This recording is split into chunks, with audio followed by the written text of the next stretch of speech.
दोस्तों, आज जो हम अध्याय करने जा रहे हैं उसका नाम है मानव नेत्र तथा रंग बिरंगी संसार।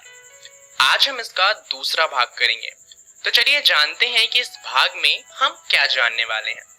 इस भाग में हम बात करेंगे दृष्टि दोष के बारे में कि आखिर ये कितनी तरह की होती हैं और इन्हें कैसे ठीक किया जाता है, और हम ये भी जानेंगे कि हमें कैसे पता लगाना है कि कितनी क्षमता का लेंस इस्तेमाल होगा। अब इसे जानने के लिए आपको कुल 5 चीजों के बारे में जानना है। पहला तो है बिंब, कि आखिर जो वस्तु है वो कहाँ पर रखी हुई है। दूसरा हमें जानना है प्रतिबिंब के बारे में, जैसा कि हम जानते हैं कि एक बिंब का लेंस प्रतिबिंब बनाता है। तीसरा हमें जानना है दृष्टि पटल के बारे में, यानी कि वो जगह है जहां पर प्रतिबिंब को बनना है। और चौथी चीज जो हमें जाननी है वो है पक्षमाभिपेशियां। और पांचवा चीज तो है हमारा लेंस। ठीक है, तो इन 5 चीजों के बारे में ही हम बात करेंगे आज की पूरी वीडियो में। शुरुआत करते हैं समझते हुए कि आखिर जो हमारा लेंस है वो चीजों को दृष्टि पटल पे कैसे बनाता है, यानी कि जितने भी बिंब होते हैं वो सारे दृष्टि पटल पर ही अपना प्रतिबिंब कैसे बना पाते हैं। शुरुआत करते हैं हमारे दृष्टि पटल से। तो ये हमारा दृष्टि पटल है और इसके आगे क्या लगा होगा, हमारी आंखों का लेंस। अब यहाँ पर हम बना लेते हैं पक्षमाभिपेशियां। लेंस के दोनों ओर पक्षमाभिपेशियां होती हैं और यहाँ पर ये हमारी लाइन बन गई मुख्य अक्ष। और मान लीजिए कि कोई वस्तु रखी हुई है और ये दूर पे रखी हुई है, तो यहाँ पर मान लीजिए कि अभी क्या है, वस्तु का जो प्रतिबिंब बन रहा है वो दृष्टि पटल से थोड़ा आगे बन रहा है। अब हमें ये बात पता है कि यहाँ पर जो फोकस दूरी है उसको बढ़ाना पड़ेगा, जिससे कि जो बिंब की प्रतिबिंब बने वो दृष्टि पटल पर बने। तो इसीलिए यहाँ पर क्या होगा कि जो पक्षमाभिपेशियां हैं वो पीछे की तरफ खिंच जाएंगी। पेशियों के पीछे खिंचने से क्या होगा कि जो हमारा लेंस है वो पतला हो जाएगा और उससे उसकी फोकस दूरी बढ़ जाएगी। तो यहाँ पर कुछ इस तरह का हमारा लेंस बन जाएगा। और अब क्या होगा कि दूर की जो वस्तु है उसका जो प्रतिबिंब है वो वापस से दृष्टि पटल पर बनने लगेगा। अब मान लीजिए कि हम किसी दूर की वस्तु को देख रहे थे और देखते देखते अचानक से हमने किसी पास की वस्तु को देखना शुरू कर दिया।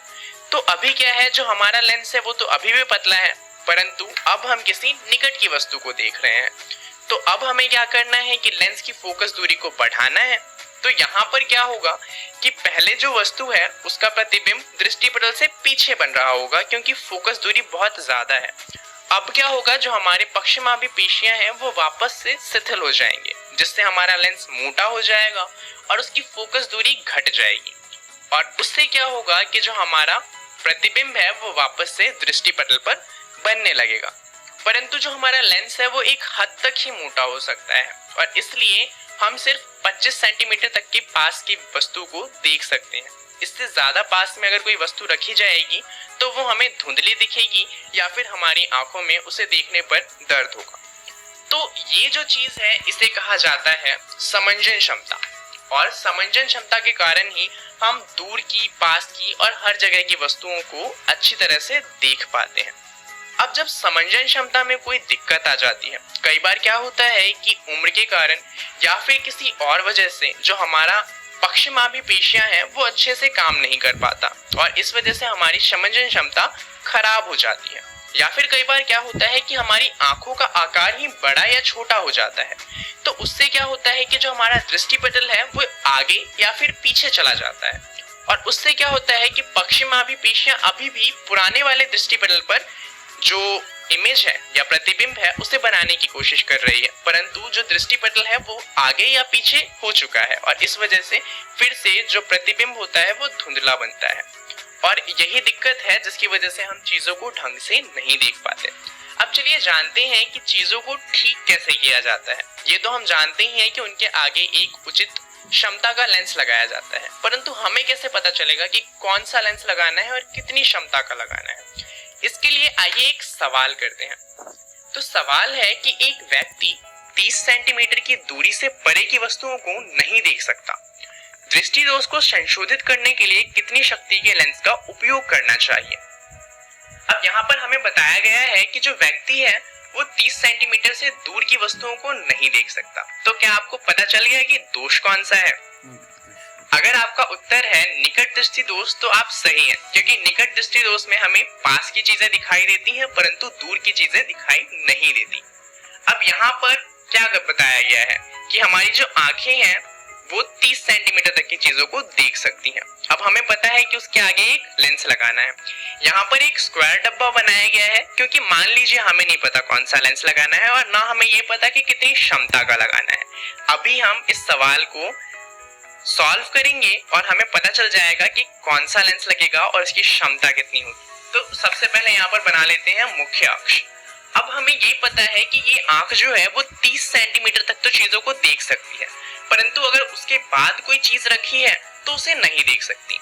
और हम चाहते हैं कि जो ये आंख है वो अनंत पर रखी हुई चीज को भी देख पाए। तो चलिए मान लेते हैं कि कोई ऑब्जेक्ट यानी कि कोई बिंब अनंत पर रखा हुआ है, तो इसको हम किससे डिनोट करेंगे? जैसा हमने प्रकाश वाले अध्याय में पढ़ा था, जो बिंब होता है उसकी दूरी को u से डिनोट करते हैं। तो यहाँ पर u कितना हो जाएगा? अनंत।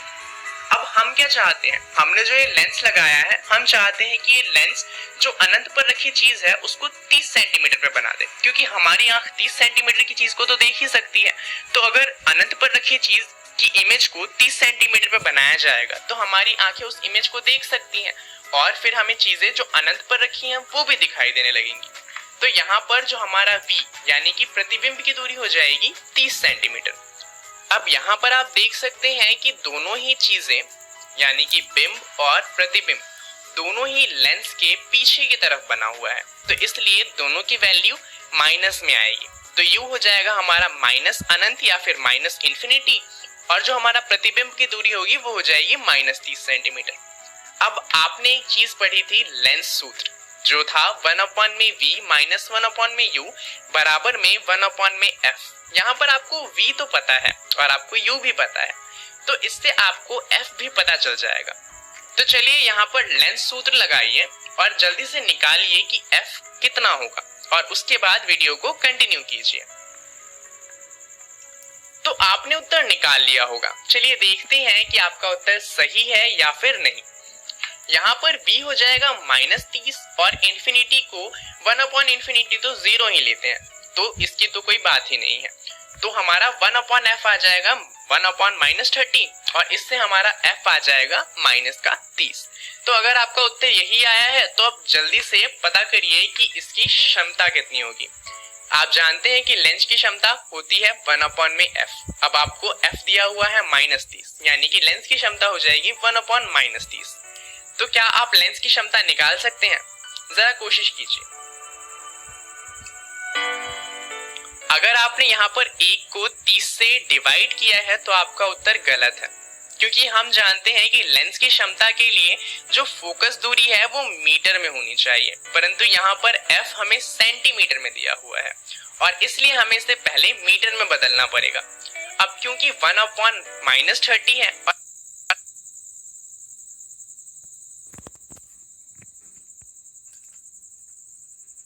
हमें 30 को 100 से डिवाइड करना है, तो यहाँ पर हम सीधा 100 से गुना कर देंगे तो भी ये वैल्यू मीटर में बदल जाएगी और इससे जो हमारा लेंस की क्षमता होगा वो आ जाएगा -3.33 डायोप्टर। अब यहाँ पर हम देख सकते हैं कि क्षमता तो हमें पता चल गई और साथ में आगे एक माइनस लगा हुआ है। इसका मतलब यहाँ पर एक अवतल लेंस का इस्तेमाल होगा जिसकी पावर 3.33 डायोप्टर होनी चाहिए और उसके बाद जो इस आंख का दोष है उसे ठीक किया जा सकता है। चलिए अच्छे से समझने के लिए एक और सवाल करते हैं। सवाल है कि एक व्यक्ति 30 सेंटीमीटर की दूरी से पहले वस्तुओं को नहीं देख सकता। दृष्टि दोष को संशोधित करने के लिए कितनी शक्ति के लेंस का उपयोग करना चाहिए? अब ये सवाल तो पहले जैसा ही दिख रहा है, परंतु यहाँ पर बस एक चीज बदली है। यहाँ पर लिखा हुआ है पहले, यानी कि जो व्यक्ति है अब वो 30 सेंटीमीटर तक की चीजों को नहीं देख सकता, परंतु अनंत तक की चीजें उसके बाद उसे दिख रही हैं, यानी कि 30 सेंटीमीटर से बाद की चीजें दिख रही हैं। तो चलिए देखते हैं इसको कैसे सॉल्व करना है। यहाँ पर आपको दोष तो पता चल ही गया होगा कि यहाँ पर दीर्घ दृष्टि दोष है, क्योंकि उसे दूर की चीजें दिखाई नहीं दे रही। अब मान लीजिए ये आंख है और इसके आगे एक लेंस लगाएंगे तो ये जो दिक्कत है वो सही हो जाएगी। अब लेंस कैसा लगाना है वो पता करना है हमें। यहाँ पर हमने मुख्य अक्ष बनाया और हम जानते हैं कि इस व्यक्ति को 30 सेंटीमीटर तक कुछ नहीं दिखाई दे रहा। तो हम क्या चाहेंगे, एक तो बात है कि हमें 25 सेंटीमीटर से पहले का वैसे भी नहीं दिखता, तो हम चाहेंगे कि अगर 25 सेंटीमीटर पे कोई वस्तु रखी हुई है तो ये लेंस क्या करे, उसकी इमेज को 30 सेंटीमीटर पे बना दे। उससे क्या होगा, 30 सेंटीमीटर के बाद की चीजों को तो हम देख ही सकते हैं, तो हम 30 सेंटीमीटर पर अगर इमेज बनेगी तो उसे भी देख पाएंगे। तो यू हमारा हो जाएगा -25 और v हो जाएगा -30, क्योंकि यहाँ पर भी दोनों ही चीजें लेंस के पीछे की तरफ रखी हुई हैं। अब यहाँ पर फिर से आपको लगाना है लेंस सूत्र, लगाइए और उत्तर निकालिए। तो आपने उत्तर निकाल लिया होगा। यहाँ पर अगर आप इसको सॉल्व करेंगे तो आपका उत्तर आएगा 1.5 मीटर।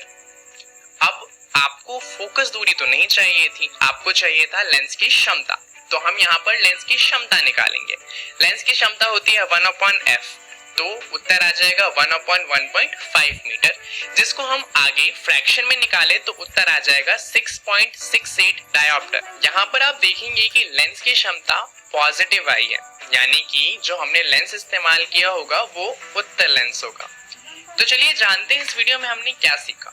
इस वीडियो में हमने जाना दृष्टि दोष के बारे में। अब आपको इसके बारे में घर से पढ़ के आना है, जिससे आपको ये चीज और अच्छे से समझ में आ जाए। आपको पढ़ना है मानव नेत्र तथा रंग बिरंगी संसार के अंदर दृष्टि दोष तथा उनका संशोधन।